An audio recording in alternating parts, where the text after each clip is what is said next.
What is going on today, guys? Tomcat here, and today I am bringing you some Victory Age of Racing. Now, the developers of this game were very kind to get in touch with me and give me access to this game to show it to you guys, and it's a very interesting game. It's a bit different. It's sort of along the lines, it kind of blends, I guess you could say, Trackmania and some elements of Need for Speed World, and it sort of takes a lot of elements of other games and kind of brings them together in one sort of experience. Now, you have three different types of cars. You have the classics, or, well, legends, as they're called. You have the classics, which you can see here, and you have the formulas. Now, these are all the apprentice class because I am, an apprentice, in the apprentice category. And then as far as the, some of the other cars go, we have this cup car, which is very cool looking. You can spin around the car a little bit. It's a very cool looking car. And then you have this car, which I customized myself, but I'm not going to be able to race just because I never was able to get it sort of into the class that I wanted to, and I was sort of still working on it, and I don't feel like it's anywhere near complete. But anyway, what I'm going to show you guys is we're going to go ahead and take the legend car, the older car, and I'm going to show you guys a hot lap of a couple of different tracks. One with the legend car, and a couple with the, maybe the formula car. Maybe I'll just do all three. But you have, we have three different tracks. You have Rock Island, Arc 1, and Fort Fast. Now, Arc 1 is actually a really cool track because it's a snow track, and the legend car is actually really great for getting used to this game because of the fact that it's kind of the starting, I guess you could say it's just the starter car. It's what you use when you start out in the game, basically. So, it's not too quick. I mean, I've tried the Formula 1 cars in this game. They're fast. They're massively fast. And I decided to kind of stick with these legend cars for a little while longer because I still need to get used to the handling of this car. Or handling of this game, sorry. But it's very similar to Trackmania in the fact of most of the game, or a lot of the game, I should say, is based off of setting lap times. Now, the handling and driving model is interesting. It feels, I say interesting because it sort of blurs a line between sim and arcade because you do have to set up for corners in the type of a way that you would in a simulation. But these tracks and the way they're set up are more along the lines of an arcade racer. So you got, these giant banked corners, you got all the crazy aesthetic effects on these tracks, and it's just almost kind of confusing, and it's kind of, you're always thinking, am I playing a simulation? Am I playing an arcade racer? And honestly, you're playing a blend of both. You're playing a blend of both because, obviously, the handling is not totally realistic. The handling is not totally realistic at all. But it draws from a lot of realistic elements. It's definitely not, Forza realistic or Gran Turismo realistic, but you can tell that even though it's arcadey, they're drawing from realistic elements because there are assists that you can have on or off that basically, you could have traction control, you can have all sorts of other assists that basically keep you from spinning out, keep the back tires in check, and keep the rear of the car in check, and, but I have them all off, as you can see, we're just completely, and we've spun it. Yeah, we spun it. As you can see, I have all of them off. So, when you have all of them off, and you head into a corner like that, things can get a little hairy. I'll be honest, things can get a little hairy, but this is one of those games that takes a lot of practice, and you will get into a groove after a while. The first day I got my hands on this game, oh god, my controller just disconnected. Oh god. Help. Help. Help. Okay, there we go. That was so weird. My controller disconnected. It's like nearly completely out of battery. My controller disconnected when I had the trigger down for the gas, so the game thought, oh, he's continuing to have his foot down. So it just kind of kept it on. And I was like, no, shit! So that's what can happen if your controller disconnects mid-race. But I really like, oh god, I've gone off into the snow, dang it. But I really like the settings that they have in this game, and I'll show you a couple of the other ones in a second. But another thing that I really like is, and I'll go ahead and say first off, the graphics aren't the best out there. They aren't the best graphics that you're going to come across, but they're not terrible. They're not, they're not on levels that, oh, come on. You slide off that, you get one tire in that snow, and you're gone. But, I mean, the graphics aren't crazy great, but the nice thing about having graphics that aren't, you know, trying to push the boundaries of the graphical capability, you know, of your computer's graphical capability, you know, it just, and that was my best impression of a graphics advertisement. It was probably really bad, but it's kind of nice to not have a game that's always trying to push the limits of graphics and push the limits of graphics, because honestly, I'm kind of tired of game companies just coming out and being like, we are pushing the limits of graphics. Because when you just focus on pushing the limits of graphics, you forget about everything else. You forget about gameplay, you forget about immersion, you forget about player connection to the game. And these guys have spent, you could tell that they've spent some time working on other things. You know, the graphics, they're not great. I mean, they're there, but they're not great. But you could tell they put effort into other things, and I respect that. I really do have a lot of respect for a company that's willing to go out on a limb and focus on some other things, really. Focus on some other things that aren't as eye-catching as graphics. I mean, I feel like I relate graphics in the gaming world to top speed in the car world. You know, like, if you're coming out, like, game companies that come out and say, like, oh, we have the best graphics in the world. That's like, you know, coming out and saying, oh, we're faster than a Bugatti, or, oh, we're faster than a Hennessy.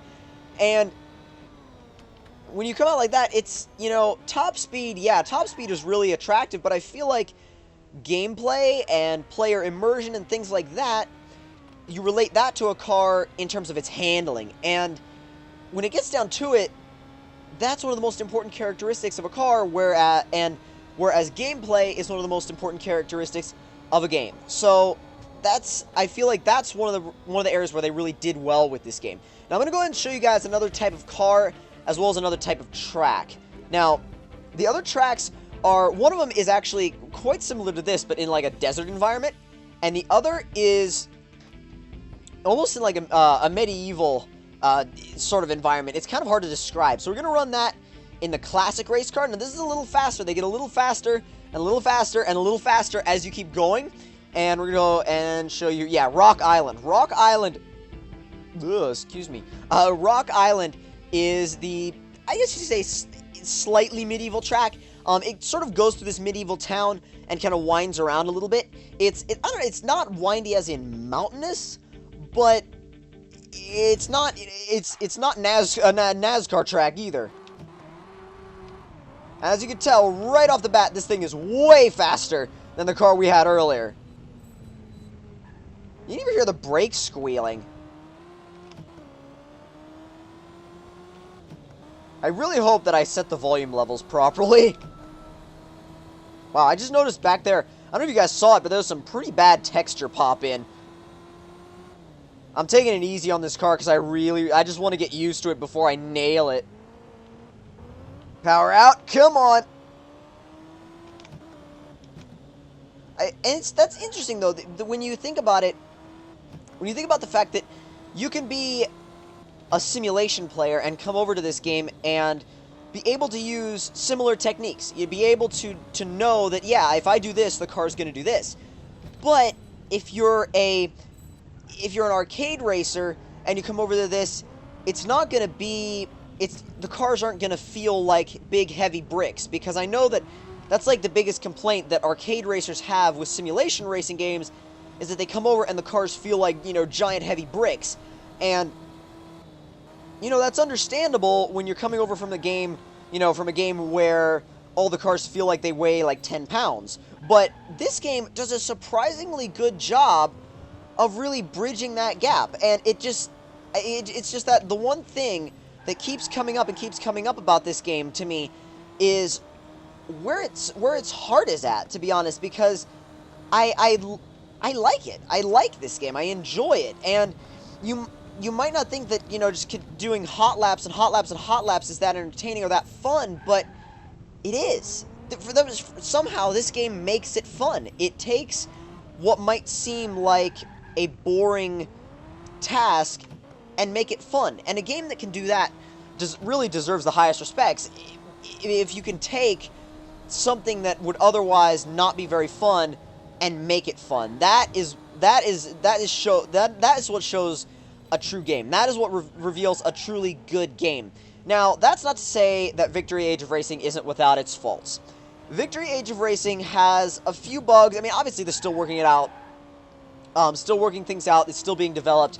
But obviously, you've got a lot of texture and graphics pop in. In fact, just object pop in all over the place. So a couple of graphical things, nitpicky things that they need to sort out. I don't think they need to try and make the graphics any quote-unquote better. I just feel like they need to make them a little bit smoother. And as far as any other things, I feel like also with the online, now I haven't been into the online very much, but when I was in there, it was a little bit, I was having a few issues with lag, and I don't know if that was me or that was the game. I feel like it might have been a combination of both. I can't be totally certain about that, but that might be one thing. Oh, really? And as you can see, if you hit a wall, then that lap is discounted. Completely, that lap is just done. Just like Gran Turismo, if you mess up a lap, you know, maybe halfway in, quarter of the way in, doesn't matter how far in, really. Doesn't matter if you're a corner away from the finish line. If you mess up a lap and you hit a wall or you spin out, that lap does not count. That lap is null and void. Does not count one bit. There we go, there we go, there we go. Oh, there we go. Okay, we're good. And I really like the way this car sounds, too. It has a really nice sound to it. Ow. Now let's see if we can get one more, let's see if we can get a clean lap on this track, on Rock Island. And then I'm going to take you guys to one of the other tracks in the Formula 1 car so you guys can see what that beast can do. Now, no, damn it! Well, I guess we're not going to have one more clean lap. We're going to have one more lap, but it's not going to be clean. Now, I haven't tried any of the other single-player features aside from just, these free runs, basically, because I really wanted to kind of get my driving together in this game before I went into any of the career modes and stuff. But I would like to show you guys some of that. If you guys would like to see that, I will definitely be up for showing you guys some of that. And who knows, maybe if the online, you know, maybe if I figure it out, because it's actually kind of complicated. It's actually quite complicated. Well, it feels that way. It feels complicated. I'm sure, you know, if you're a dev or something, it's probably not complicated at all. It's probably like, you know, just talking. Just, you know, setting up some type of match in this game.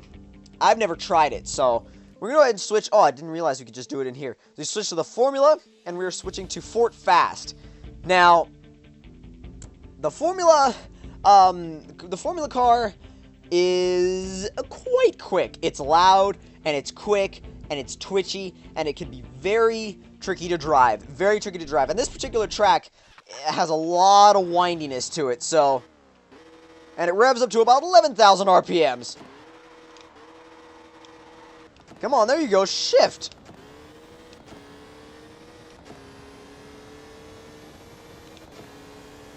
Now this car, because of its F1 gearbox, you can stay on the throttle while you're shifting. The other two are pure manuals, which is actually nice to see that they kind of kept the specific gearboxes for each car. Like, it's not like, oh, you have the game set to automatic, therefore all the cars are going to be automatic, or you have the game set to manual, so all the cars in the game are going to be manual. No, they have each gearbox type set based on the car. And I feel like more racing games should do that. I really do feel like more racing games should do that. Assetto Corsa does it. This game does it. But those two are honestly the only ones that I've ever really seen do it, just because of the fact that they... I don't know. I don't know if that's just because they want to be more realistic. Because that's the thing. I feel like this game almost has a split personality. Because you know it's arcadey. But you also know that it's trying in these areas to be realistic. Like with the gearboxes and with the way these cars kind of put their power down. You can sense that they wanted to put some simulation in here. They really wanted to put some simulation in here. But you also sense that they wanted it to be arcadey enough as well to be decently pick up and play. And they've really found a good middle ground for themselves. Now, it's not perfect. I mean, we all know it's not perfect, but I think they really have found a nice middle ground for themselves. And I feel like if they keep developing this game and really keep kind of giving their... Oh, crap, that was a hard hit. If they really keep putting their all into it, this game could definitely become some sort of a major player in the online racing game world, because it has all the makings of what it needs to have. Issues aside, if they fix a few, well, I shouldn't say fix, I should say add a few things, I think they've got definitely some sort of winning recipe on their hands, just because of the fact that it's an interesting game that draws you in, and it's one of those games where you can't figure out why. You can't figure out why it draws you in, it just does. And maybe even, I don't know, maybe even if you guys are watching, and you might be thinking, well, that doesn't look like it's that interesting. Try it. It's seriously, it's so hard to explain, but when you play it and you really, you start playing it, you get into it, you can't explain why you're drawn into it, and you can't explain why you like it. You just do. You can't explain why you've spent an hour hot lapping. Like, you can't explain why you've come into this game and not gone into anything else, not even thought of going into anything else, just because you're having fun. And it's so hard to describe how this game is really fun, and it really has to be experienced, I feel like. I feel like it really has to be experienced in order to figure that out, in order to figure out for yourself why this game is enjoyable to you. One last power down the straight. There we go. Not bad. Not bad. And a successful lap and a new personal best. So, if you guys enjoyed this very first look at Victory Age of Racing, don't forget to leave me a like. Tell me in the comment section below what you guys thought of it, and if you guys want to see more of this game. And if you're new to my channel, don't forget to subscribe for more, and I will see you guys in the next one. Talk to you guys later.